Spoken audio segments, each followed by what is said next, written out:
And in these documents, we can identify 7 themes that come through.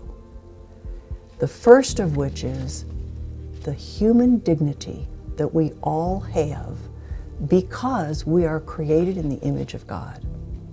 And this is a truth whether we act like it or not, and whether we believe it or not. I have dignity, you have dignity, regardless. Another one of these themes is the centrality of the family organization. I know organization is kind of a funny word to apply to family, at least in my experience. We were never very organized. But family is central, and it is our call, our gift, privilege, and obligation to support and protect that family unit. This is the teaching of the Church. And in that theme, families must be allowed to participate. Individuals must be allowed to participate in the social life that is around them. And by social life, I'm not talking about parties. I'm talking about the way society is organized.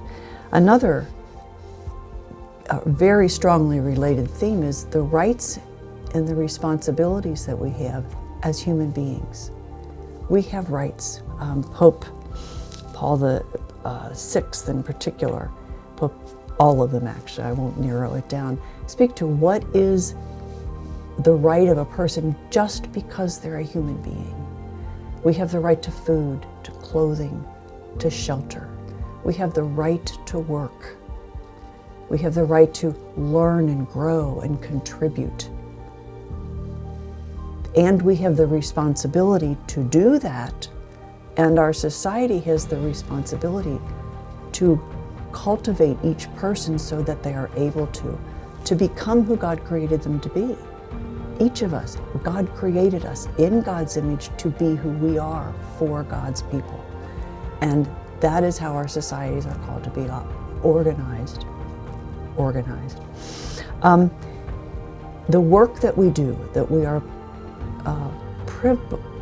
privileged, but which we have the right to do, there is a dignity in that work.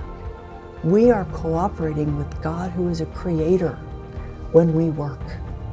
If I'm a teacher and I make a lesson plan, I'm creating something that didn't exist exactly like that before, through the grace of God.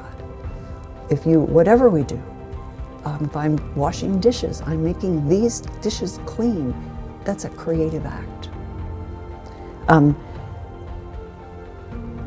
that carries with it an obligation for us to ensure that possibility, that position, opportunity, that right for everyone. That's our obligation. My obligation to accept that would be a different obligation. And there is dignity in that work. There are there's 3 more themes. One has to do with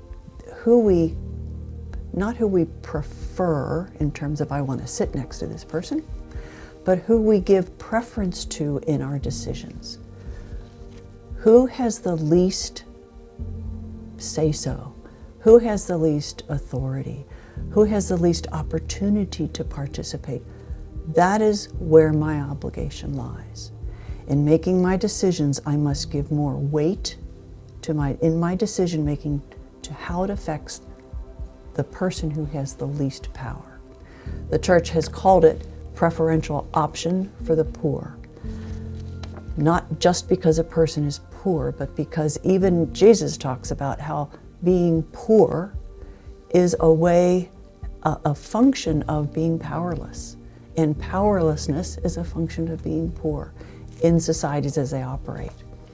It's just the human condition that we will always be called to address and try to correct, not solve. That's beyond us individually in any time, but we are always called to address this.